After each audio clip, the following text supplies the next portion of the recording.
Hollywood movie, but a group of veterans has filed a lawsuit against the CIA and U.S. Army, claiming that the government planted remote control devices in their brains.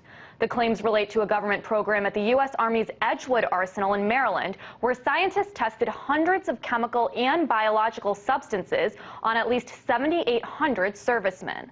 So could this really be happening? Well, joining me to help discuss this is attorney Gordon Erspommer from San Francisco, California. So, Mr. Erspommer, you represent these veterans who have filed the lawsuit. What kinds of things have they told you about what happened to them?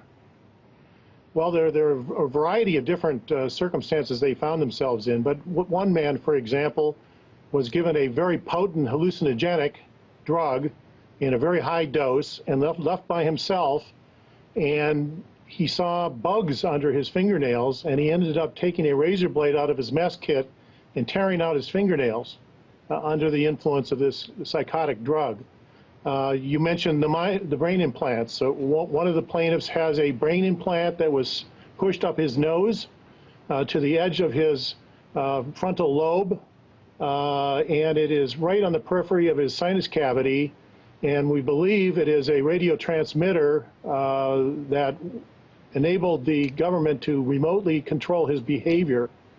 There are lots of other similar stories, but they tested hundreds and hundreds of different biological substances, such as anthrax, and chemical substances such as nerve gas, psychochemicals, a whole variety of psychochemicals, and they did this all in total secrecy for a period of over 20 years.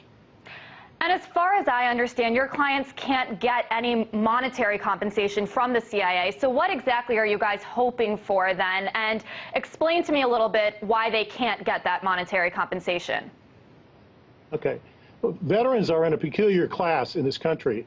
Everyone else can sue under the Federal Tort Claims Act if the government does something bad to them, except veterans. And this is called the Ferris Doctrine because the U.S. Supreme Court in 1950 decided that veterans were somehow excluded from being able to sue under the Federal Tort Claims Act.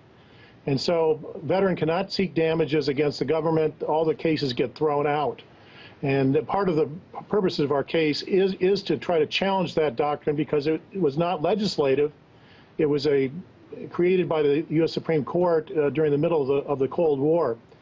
What we do seek in the case, in addition to challenging the Ferris Doctrine, is there are Army regulations that require medical care to be provided for all casualties of the program, of the human experimentation program, and also that require notice to each of the involved individuals as to what substance they got, because they don't know what was the dose they got, how concentrated, and what are the known health effects.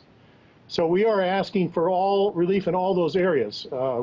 Notification of every veteran, or if deceased, his next of kin, provide health care to them free of charge for the conditions associated with their exposure, and also to be released from the secrecy oaths that were exacted from them. They cannot talk about their experience. They were all sworn to secrecy and gave secrecy oaths, which the government is still trying to enforce, right, 30, 40 years later. Yeah, and speaking of that secrecy, how tough has it been to go up against the CIA? I'm guessing they probably don't want to talk too much about this.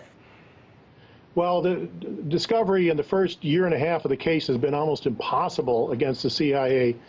They have not participated in discovery. The magistrate judge just ordered them finally to respond to our document requests, but has been a total lack of cooperation from the CIA. And frankly, the rest of the defendants are not much better. The Army and the Department of Defense have been resisting discovery at every moment as well. So it's been a very difficult case. They're claiming executive privilege and top secret classification and just about every other imaginable objection to discovery. And I interviewed someone in one of our earlier shows who said they believe programs like this still exist today. What do you think? Do you think it's more commonplace than people would think? I personally believe that the program exists today, but with the different forms of consent. The issues of consent are also part of our case. I should have mentioned that, but informed consent. But they did these tests without telling anyone what they were getting, what the health effects were, and then they just discharged them and never followed up. Today, I think the program does go on today. There are, I hear about VA, veterans from VA domiciliaries, rest homes being used. There's a lot of research that's being conducted, but probably under conditions where they sign the right form at least. To consent to being experimented upon. Yeah, I was going to say, some people who hear about this case might say, hey, these guys volunteered for experiments, right? They should have known that, what they were doing. Well, there's a lot of problems with the consent. They were told that what they'd be testing was new kinds of gas masks and protective clothing for soldiers for a chemical warfare or biological warfare.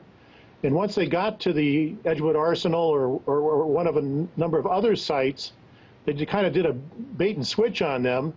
And suddenly they found themselves in gas chambers where they were using tear gas or mustard gas or VV gas, the so-called V gas, which is a nerve gas. And the consents that they signed did not identify what they were going to be exposed to. They just said, I agree to participate in this program. Yeah. And they used all kinds of things that lured them into it by telling them, oh, you only have to work 4 days a week, and there's no KP duty, and so on and so forth. And so they actually were recruited under false pretenses, and none of them knew what they were getting into. It's really, really shocking stuff, and of course we're going to continue to follow this case. That was attorney Gordon Erspommer from San Francisco, California.